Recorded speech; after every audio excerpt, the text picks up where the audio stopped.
So today we're going to cover general user setup, authorizations, copying form settings, and associated topics. I'm going to be showing you version 9.1, and also the version you're looking at right now is the version for HANA, which looks a little bit different to the SQL version of SAP. For those of you, which most of you, all of you at this point would probably be using the SQL version. The functional aspects, from a functional perspective, there is no difference between the HANA version and the SQL version in terms of what we'll be covering today, the user setup and so on. So what is important though is that some of the features I'll show you today are only for version 9.0 and upwards, and some of them are only available in 9.1 and upwards. So I'll try and make that point. If you see a feature that is interesting to you that you don't see on your particular login later when you go through this material, then just contact the support desk and we'll show you whether it comes out in version 9 or version 9.1. All right. So what we're going to cover today is we'll be doing a new user setup. We'll look at applying form settings to that user, reassigning the license, setting correct authorizations, or at least looking at some of the authorization tips and tricks and some of the traps to watch out for. And then we'll be looking at also the differences between authorization and license error messages. So we've tried to target this session at some of the common questions, I suppose, and delays that come through that our users experience when they come through to the support desk. Some of the things that cause confusion and regular sort of maintenance tasks. So what we're going to do is we'll run a session. We'll pretend to set up a new user. It's a fairly common business a scenario, I suppose, where a user leaves, a staff member leaves, and the new person joins, and you need to set up that new user, assign them a license, assign them authorizations, and basically get them up to speed as quickly as possible running the SAP Business One solution. So in our scenario, I've created myself, if I just roll up to the top here.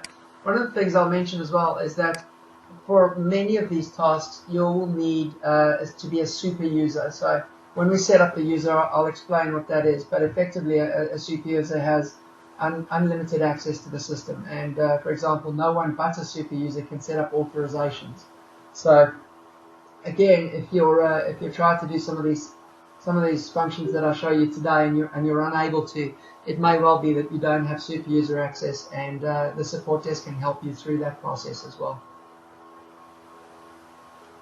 So first step is on your menu, you'd have the administration option, which is the very top one on any menu.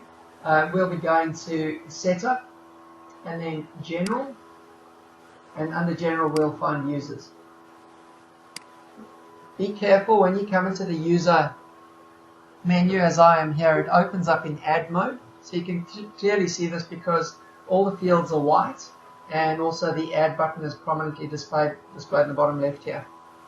So if you wanted to switch to find mode to see what users are currently in the system, you need to click on the binoculars, as I've done there, or you can use your keyboard shortcuts, which are Control A for add, Control F for find, which I've just illustrated there, to toggle between them. So the reason I mention that is that it is quite typical for people to come into the user setup form. It's already in add mode, and they want to, for example, look into an existing user like Warren, and the system will come up straight away in the bottom left-hand corner and say this entry already exists in the following tables, because they think that the system thinks that you're trying to add a new user called Warren. So it's fairly straightforward to set up a user. This bit is actually quite simple. So what we're going to do here is we're going to take on a user called Janet Scott, who's replacing Brad Thompson. So typically, the things to watch out for here are, I generally switch into find mode first of all, so I'm going to go do that, and I just do a quick, put an asterisk in there, which is the wildcard in SAP. Click on find, and you can see all the existing users that are set up there. And what we're most interested in here is this user code column that I'm hovering on at the moment, because that'll tell us whether Janet already exists or not. So you can see I've got no user called Janet in this list, so I should be able to set her up without any dramas. Another important point here, this is a very important point, is that the user code is case sensitive. Most of SAP is not case sensitive, but the user code is. This becomes important if you have multiple databases in your implementation, because if you've got an uppercase J Janet set up in one company and you set up a lowercase Janet in this company, it will consume 2 licenses. So that's very important to get right, and that also causes confusion on the support desk. If you do accidentally set up one lowercase, one uppercase, our support desk can help you out with that issue, but just be aware of it. And if you're wondering what I mean, for those of you who only have one company, obviously it is possible to have multiple companies set up here. As you can see, I've got a number available to me. The other point here is that most of you will have a test database at some point in your implementation's lifespan, and it applies to the test database as well. So if I've set up a user in a test database, that will consume a license. The license checking is across all the databases. One other thing that might happen is, and I'm going to use a different user here, I'm going to use one called Wilson that I set up earlier. So if you look at the list here, this list of users that I brought up, down the bottom here there's no Wilson. Nothing at all is showing up, which is not available. It's not in the list anywhere here, so theoretically I should be able to add Wilson. So if I go back into add mode here, type Wilson, and I get a message saying this entry already exists in the following table, users. And the reason for that in this particular case is because I already originally had a user called Wilson and I removed him.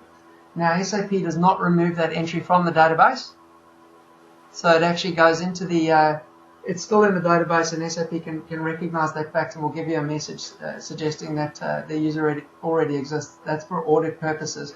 So if that happens to you, you can contact the support desk and we'll help you through that. Okay.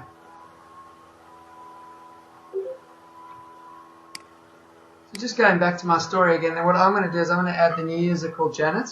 So I'm just going to use a lowercase Janet like that. I'm going to call her Janet Scott.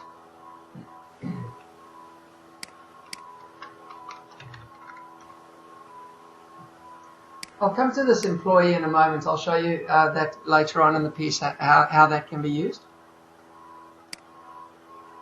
I'll just put a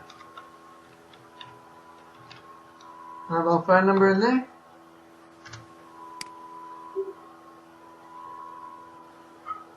Now this mobile device ID is actually an important one, because if you're going to run the mobile app, the Business One integration framework, and use the mobile application, then that mobile device ID, it's super important that that is actually populated. But we won't go through that today. That may come up in a later session.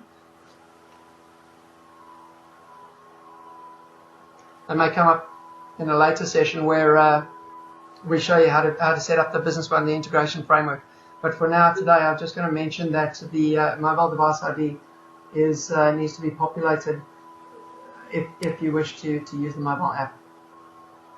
And the other thing that you need to do is tick mobile user up there. I'll just mention them so that you know what they are. The language is not something you need to populate if you're using default English, but it will be important if you're going to have other languages in your implementation.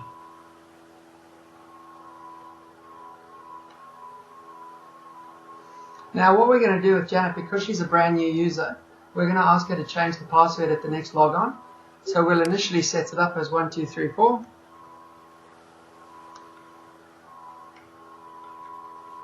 And when we do eventually log on as Janet, it'll let us know. It'll let Janet know that she needs to change her password in order to continue.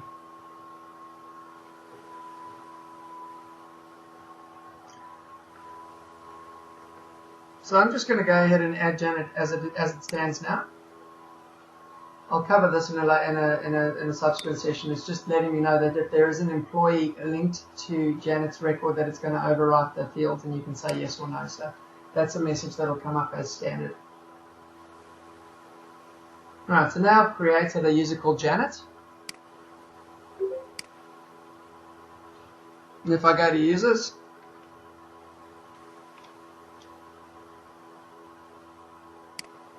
I can see her here. The next thing I need to do is look up my user Brad, and I can either lock or remove Brad. Just in terms of, this is a user, it's up to you as administrators to decide exactly what you want to do here. But I think with my personal preference is to lock them, because if you do remove them and you have another, let's say I have another warrant coming on, I remove myself, and I have another warrant coming on later, it can get confusing when you try to add that warrant in, as I showed you earlier. So personal preference is to lock it, but either way it makes no difference. Now what I'm going to do actually is I'm going to log on as Brad at this point.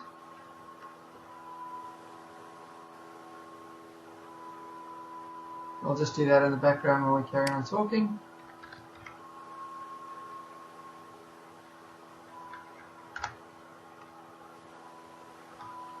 Brad is locked, just to show you the difference. So even if Brad tries to use this, if I try and log on as Brad, you can see straight away that the user is locked.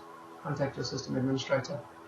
So the other option would be, as I say, remove him, and I'll illustrate some of what the differences there could be.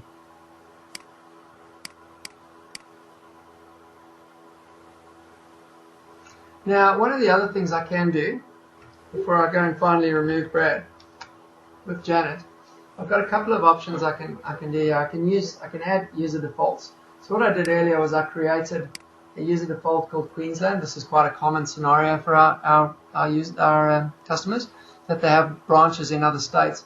So if I've created a user default Queensland, which I'll assign to Janet, that will alter a lot of the behaviors in SAP, and you can see here the user default is available either from the screen that I just accessed it from, or you can get to it straight directly underneath setup general user defaults just there.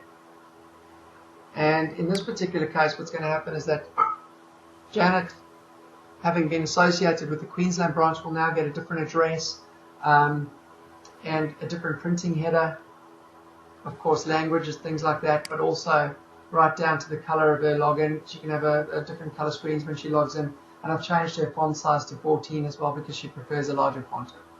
The other thing there, I've changed the warehouse to the O2 warehouse, whereas the default might be O1. So that's quite important. If you have users that always dispatch from a specific warehouse, they will be they'll be getting the appropriate warehouse on their documents. The other thing you can do here is obviously on the print. I'm not going to cover this in too much detail today, just due to time constraints, but the system has all sorts of document preferences related to printing and how the documents behave, and those can also be overridden here.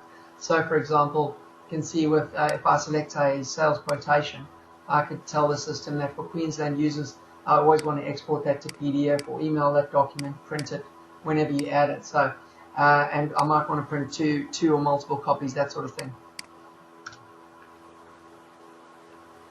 So, credit cards are very rarely used, but they can be put in here as well. And this is a new feature in version 9.1, which is an excellent one. It enables you to change the attachments folder for different user default settings. So you can this can be used for security purposes, particularly with attachments that are perhaps sensitive. You might have a finance user default setting which has a different attachment path, and then at a Windows level, we can actually prevent people from accessing that attachment path.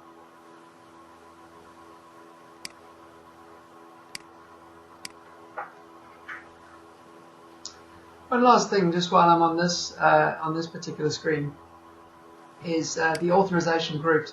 So we're going to cover authorizations in just a bit, but one of the things I actually can do here is I can have authorization templates set up, and I could have assigned that at the time.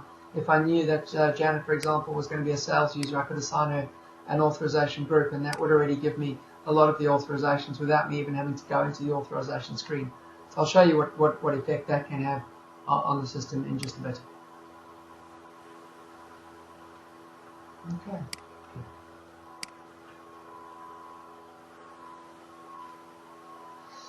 Okay, so what I might do now is just go and show you, I've locked Brad. The other thing I need to do is just remove the license from Brad. So that would be under Administration, License, License Administration. and you can see a whole range of users here. There's a couple of things that are interesting on this screen. One, of course, is the components. This tells you what licenses you have available to you and how many of them. The ones we're interested in are the limited type licenses here, the professional users, and there might be other types of limited license as well. So for example, we've got limited CRM users here. You may also see limited finance, limited logistics, and so on. Alright, there are a heap of other licenses there, and I'll show you when I'm going to allocate license to Janet what I think you should do with those. Some of them are important. You get 9,999 of them. For example, effectively unlimited number of licenses for SAP add-ons. So everyone should get one of those. And there are others that are probably less meaningful. In version 9.1 as well, this is a really nice new feature. You can actually see the assignment of licenses. You can see who's been assigned the licenses. So that's a nice, easy way. It used to be much more difficult to see who had what. And it just comes out. This can be exported to Excel in the usual fashion, or in 9.1 as well, you can copy the table, which is another nice feature of 9.1, and then just paste that directly into Excel. That's something you can't do in the older versions. Here you can see in this case I've got 4 professional licenses and 3 limited CRM licenses assigned, and I only have 3 and 4 available to me, so that's fully assigned. So in order to give Janet a license, I need to remove one from Brad, which I'll go ahead now by clicking on his name, finding his limited CRM license here, and removing it and updating it. And then I'll go straight down to Janet and give her the license. So just like that. So it's pretty straightforward. So these licenses, whilst they are named user licenses, they can be freely and quite easily moved between users as people come and go and requirements change.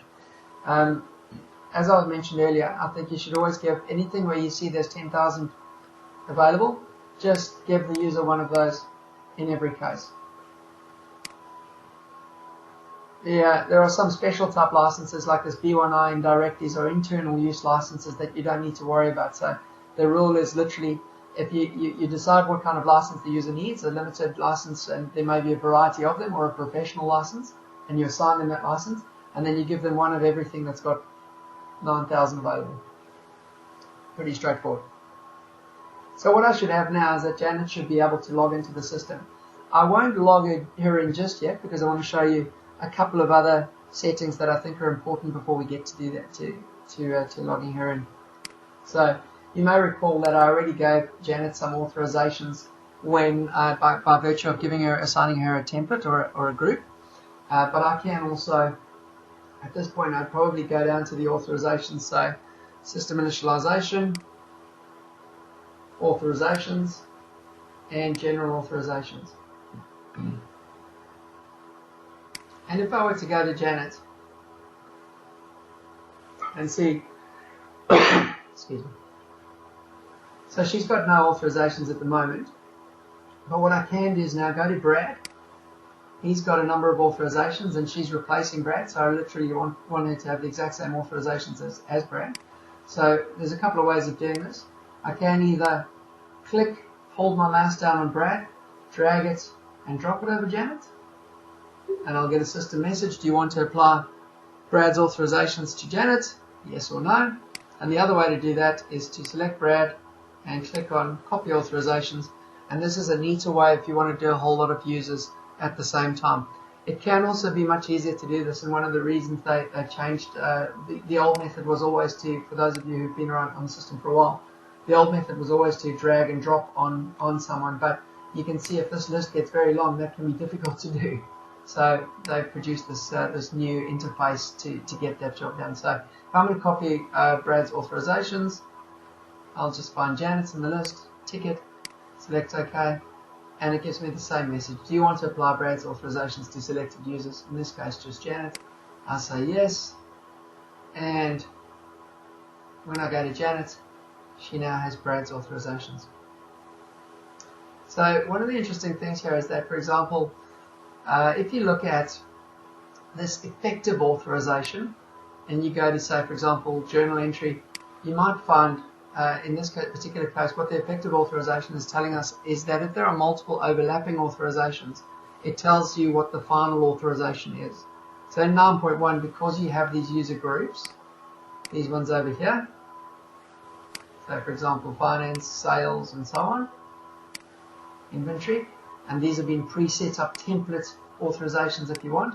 If I have assigned a couple of them to the user and then also given them authorizations at this level, the effective authorization column will tell me what the final level of authorization for Janet is. So if I were to go back into her user,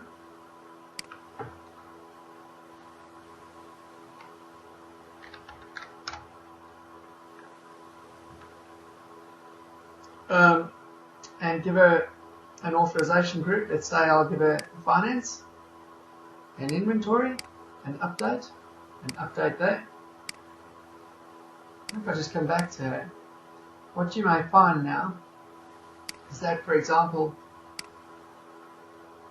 so now I've got multiple. So what happens is Janet had read-only authorization to inventory, finance has read-only, but by virtue of me having assigned her to the inventory group, she now has full authorization. So she will always get the highest level of authorization that's available by virtue of the groups that are assigned to her. So in this particular case, item master, she's got read-only, but her effective authorization is full. That's just a way that something they put together to make it a bit easier to see what authorization the user is finally going to get. Okay. One of the things that I wanted to mention here as well on the authorization screen is there are some common, I suppose, tips and tricks that you need to understand to successfully set up a new user. Generally, what would have happened is that during your implementation, the consultants would have set up either would have put the authorizations for the users that are starting out on the system for you, in which case you would have become familiar with copying those authorizations just by dragging and dropping. So that's one way, a typical way that it would happen. But the other thing that can happen and is quite common is that you set up a user from scratch and they have absolutely no authorizations at all. And what happens there are a few, I suppose, tricks that can trip us up here. A typical one, the most typical one, is that you give the user all the authorizations you think that they need. So for example, they're a salesperson, you go in and you give them full authorization to sales, delivery, returns, and so forth. And when that user logs in, you'll find that the system comes back and says that they have no, they need authorization to the document numbering before they can continue. And what that's all about is under administration system initialization, and then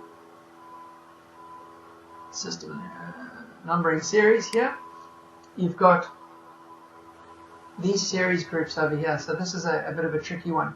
Most of the numbering, which is also under the setup, under the system initialization, document numbering. So these document numbering, for example, the AR invoices, the default series is primary, and it tells us what the invoice numbering series is. And you can assign groups just from a security perspective and to control who can use which numbering series. And you need to make sure that, for example, the users have been assigned access to the group. So generally, you'd be safe by saying full authorization to series group number 1 would pretty much give you everything you need, and then you wouldn't get that message. That is a very common one. The other one that can trip up, we very often use in our implementations what we call formatted searches, which is where we define a query and we assign that query to a field and it looks up a value. So in order for those queries to run successfully, they do various things. For example, they can override pricing, they can give you a next business partner lead number, which is an example from a customer recently. They do various things. And in order for you to successfully run those, you would need to make sure that the query, that we're given full authorization again to the query group. So under the queries, we store them, just pull them up, under the query manager. So for example, I might have some here under General. And if you manage categories, you'll see that General has been given all authorization groups. But if I had said General belongs to authorization group 11, then for anyone to run that query, they need to have full authorization to group number 11. And that's in this section down here. And the final other one that trips people up in that is execute non-select SQL statement. That's another one that's needed to run formatted searches.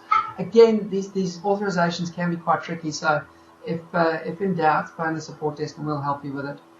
Generally speaking, it's safest to have set up an authorization group or a template user and to use that and copy them over, because it saves time and it also avoids confusion. There are some authorizations that are not visible on this section of the screen. So for example, the max discount in sales, max discount purchasing, and max discount in general, these also catch people out.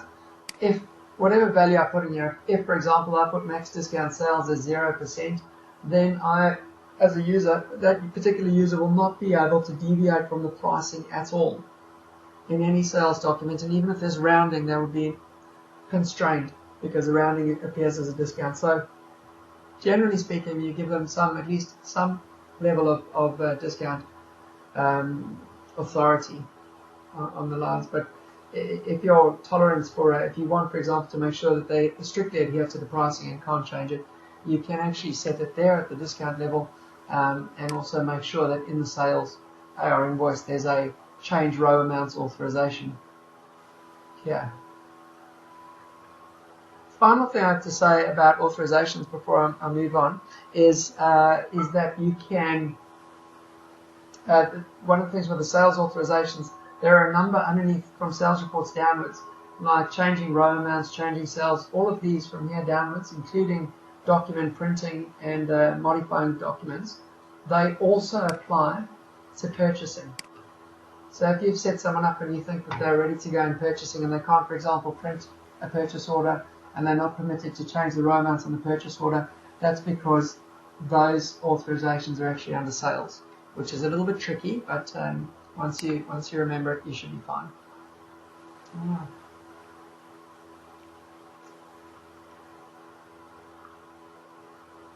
Okay, so the other major thing that we want to do, most important thing we want to do before we set Janet loose on the system, is to make sure that her form settings have been appropriately set. When you set up a brand new user for the first time, they would effectively get, if they were to go into any document, let's say for example the sales order, they would get the default out-of-the-box settings for that SAP's given us, meaning that all these columns that are available here that are visible, and typically the order of these columns would be exactly as SAP had set it up. Now typically we have user-defined fields and we change the order around in any given implementation to make sure that the screens are going to guide the user through the process of their day-to-day work. So we don't want to have to go and do that again for Janet. So what we'll do there is just go back into the user,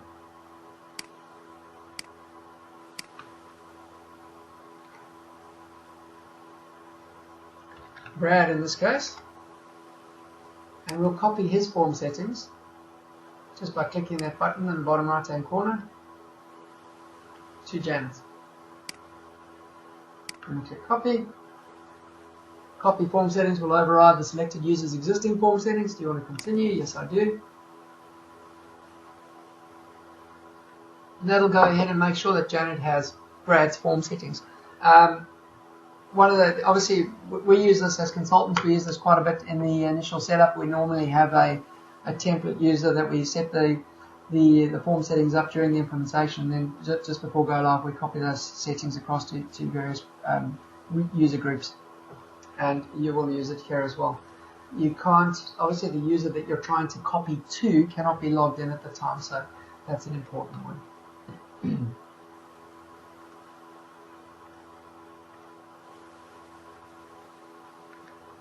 Okay, so I think we're ready to log in as Janet.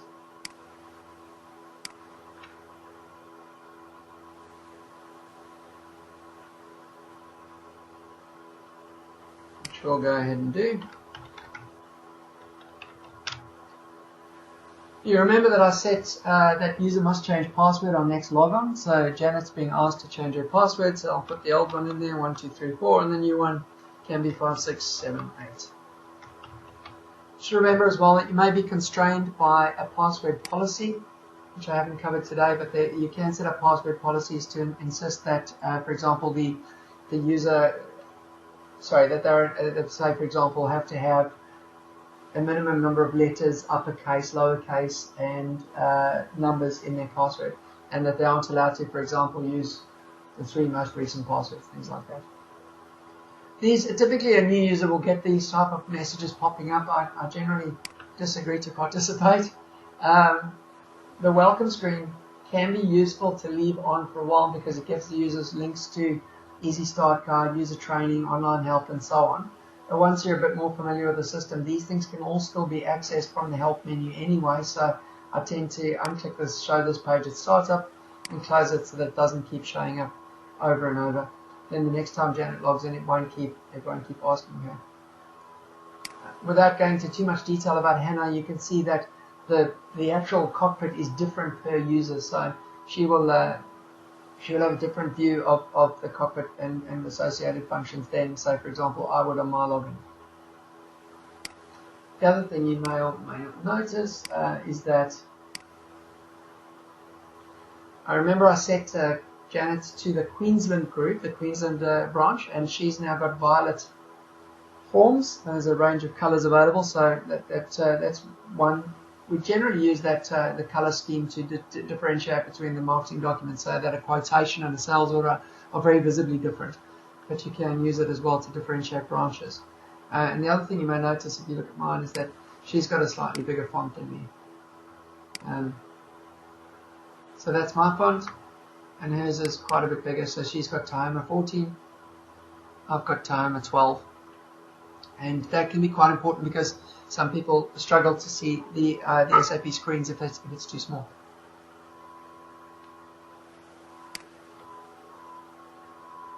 Okay, so we've got Janet logged in over here, and one of the new features as well with Business 9.1 is the ability to see who's actually logged in.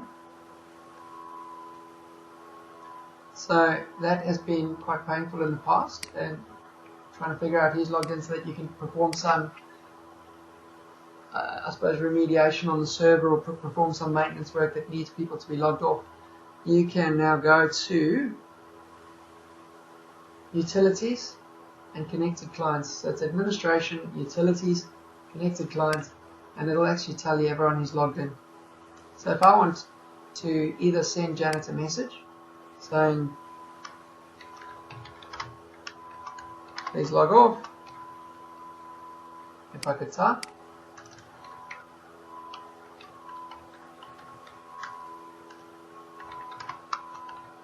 something like that, I could send Janet a message and wait for her to log off in the fullness of time. And the other thing I could do is just go ahead and click on the disconnect button. So that's a typical one if, for example, people have left themselves logged in and gone home for the evening or for the weekend, and we're planning on doing some work where it would be better that the users weren't connected, an upgrade for example, then we might forcibly disconnect them. So that is a really useful feature in Business 9.1. And the messages, there's my message come through on Janet's login. So please log off, maintenance due. She gets the message, she knows what to do. And sometimes you might even say contact such and such a department if you need extra time. Something along those lines.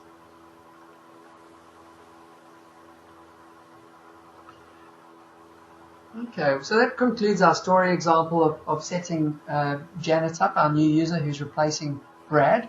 One of the things I might try and show you here is just the differences between one of the other things that we get a lot of calls about on the support desk is the difference between authorization issues and license issues. So, for example, Janet's only got a limited CRM license. So if I go through here to financials, to the authorizations, and you look at Janet's authorizations, she's got full authorization to journal entry. We'll go back in there, and I'll just add that into her view.